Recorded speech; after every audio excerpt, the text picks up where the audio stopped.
सुप्रभात बच्चों, मैं निशा शुक्ला, चिरंजीवी भारतीय स्कूल हिंदी टीचर।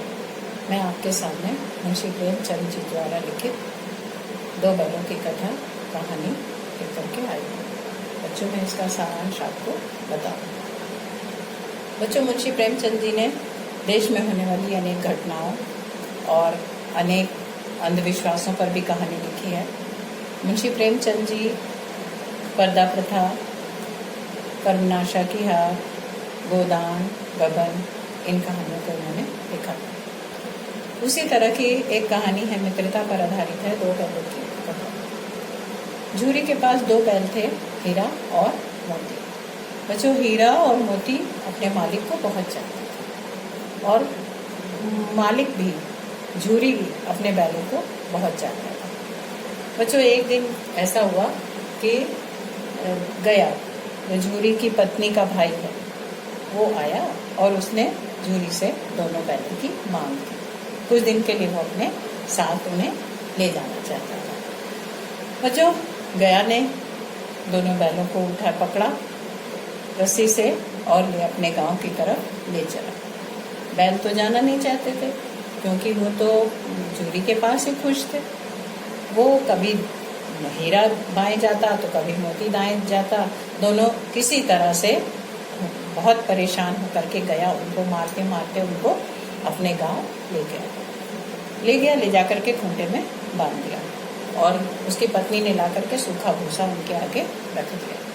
बच्चों, सूखा भूसा देख करके तो गया के वो झूरी के बैल बहुत ही गुस्सा गए क्योंकि उसने झूरी ने कभी उनको सूखा भूसा नहीं दिया था, खली चोकर के साथ भूसा दिया था। हमेशा वो उनको जब भी भूसा देता था तो खली और चोकर साथ में डाल देता था। अब यहाँ सूखा भूसा देख करके उन लोगों ने नहीं खाया और जब नहीं खाया तो सारी रात ऐसे ही खड़े रहे। रात में किसी तरह रस्सी तुड़ा करके दोनों बैल भाग गए। बच्चों, दोनों बैल रात में जब भागे और जा करके सीधा झूरी के पास उनकी दलान में खड़े थे। झूरी अपने बैलों को देखा और बहुत ही खुश हुआ और उनको सहलाने लगा, परंतु झूरी की पत्नी को बहुत तेज गुस्सा आई और वो उन बैलों को देखकर जल भून गई और ला करके सूखा भूसा उनके आगे डाल दिया। बच्चों, गया फिर मांगने आया अपने बैलों को अपने काम के लिए और उन बैलों को वो ले गया। इस बार वो बैलगाड़ी लेकर के आया था और बैलगाड़ी में बैलों को बांधा, लगाया और तब गया।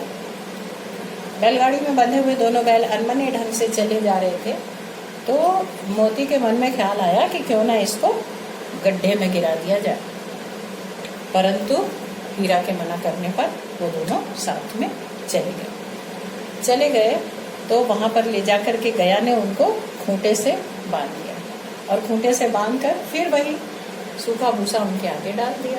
हीरा मोती ने खाना नहीं खाया तो गया के एक बेटी थी जिसकी माँ सौतेली थी, वो उसको बहुत परेशान करती थी। उसने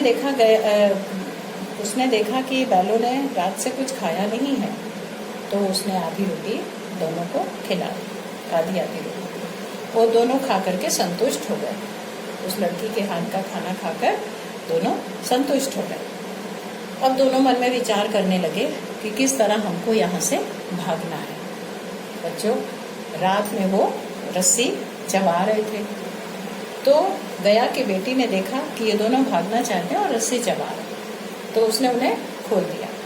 वो भागे तेज और गया को पता चला तो उसने उनको बैलों को दौड़ाना शुरू किया। दौड़ते दौड़ते ऐसा हुआ कि बैल बहुत दूर निकल गए और बहुत दूर जाकर के उन्होंने देखा कि एक सांड सामने खड़ा है, बहुत तगड़ा सांड। अब उस सांड से मुकाबला करना था तो डर भी लगा कि कहीं ये हमको मारे ना। तो हीरा ने मोती से इशारे से कहा, तुम पीछे से इसको दौड़ाओ और मैं आगे से इसको दौड़ाता हूँ। दोनों ने मिल करके सांड का मुकाबला किया और सांड डर के मारे भाग गया। दोनों बैल मुस्कुराए और दोनों ने आपस में तय किया कि अब भूख लगी है, अब हमें खाना खाना चाहिए। बच्चों वहीं पे एक मटर का खेत था। दोनों बैल मटर के खेत में गए और आराम से खाने लगे।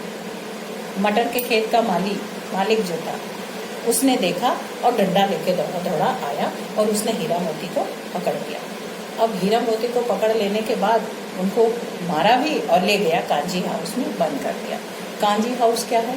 कांजी हाउस जहाँ पर आवारा घूमते पशुओं को पकड़ा जाता है और ले जाकर के उनको वहाँ बांध दिया जाता है। वहाँ पे उनकी कुछ दिन बाद नीलामी हो जाती है। जो उचित पैसा देता है वो उसे खरीद ले जाता है।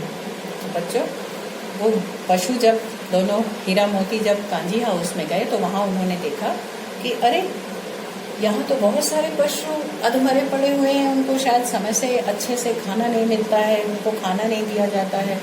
तो दोनों ने एक दूसरे को देखा कि यहाँ से भागना पड़ेगा। अब हीरा ने दीवार को चाटना शुरू किया। चाट के मिट्टी को गीला किया तो उनको लगा कि दीवार मिट्टी की है। एक सींग मारा तो दीवार में से कुछ मिट्टी आई और धीरे धीरे बच्चों उन लोगों ने सींग से हीरा ने जो है दीवार को तोड़ दिया। दीवार टूटते ही सारे पशु भाग गए और हीरा नहीं गया क्योंकि मोती बंधा हुआ था। मोती ने इशारे में कहा, तुम चले जाओ, मुझे बंधा रहने दो। लेकिन हीरा क्यों नहीं भागा? क्योंकि दोनों दोस्त थे, दोनों एक दूसरे की बात समझते थे। तो जब अच्छे पल में वो दोनों साथ थे तो बुरे संकट में वो भागना नहीं चाहता था। तो उसने कहा, जिएंगे तो साथ में और हम मरेंगे तो साथ में। इतने में कांजी हाउस के लोग आए और उन्होंने आकर के हीरा मोती को पकड़ लिया और पिटाई भी की। उसके बाद अगले दिन हीरा और मोती की नीलामी हो गई। एक व्यापारी ने हीरा और मोती को खरीद लिया और वो अपने गांव ले जा रहा था भागते हुए। हीरा मोती को ढंग से खाना नहीं मिल रहा था। तो बच्चों, इस तरह से हीरा मोती बहुत दुबले हो गए थे और किसी तरह धीरे धीरे रास्ते में चल रहे थे हीरा और मोती। फिर वो ले ही जा रहा था कि हीरा मोती को लगा कि ये रास्ता तो शायद अपना जाना पहचाना है। अचानक दोनों ने एक दूसरे की तरफ देखा और भागना शुरू किया। दोनों सरपट भागे और भाग करके अपने मालिक झूरी की दलान में जाकर के खड़े हो गए। झूरी ने बैलों को देखा, बहुत खुश हो गया और उनके मस्तक पर सहलाने लगा और बहुत प्यार करने लगा। बैल भी अपने मालिक के प्रति बहुत ममता और प्यार दिखाने लगे।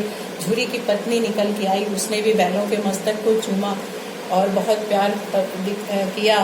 तब तक झूरी ने देखा जो व्यापारी था वो भागा आ रहा था और उसने कहा, ये बैल मेरे हैं, मुझे दो। मोती ने दौड़ाया कस के व्यापारी को। व्यापारी भागा बहुत तेज डर के मारे और मोती और हीरा दोनों अपने मालिक के साथ रहने लगे। मालिक ने ले जाकर के उन्हें उनकी थान पर बांध दिया और उन्हें भूसा, चोकर, खली के साथ में खाना दिया। दोनों बहुत ही खुश हो गए। बच्चों, जानवर कोई भी हो, मालिक के प्रति वफादार और प्रेम उनमें होता है। वो मालिक के प्रति वफादार होते हैं और मालिक भी उनको बहुत योग्य चाहता है। तो इस तरह से बच्चों, ये कहानी का सारांश है। आप पढ़िए और इसके बाद कुछ प्रश्नों के उत्तर दीजिए।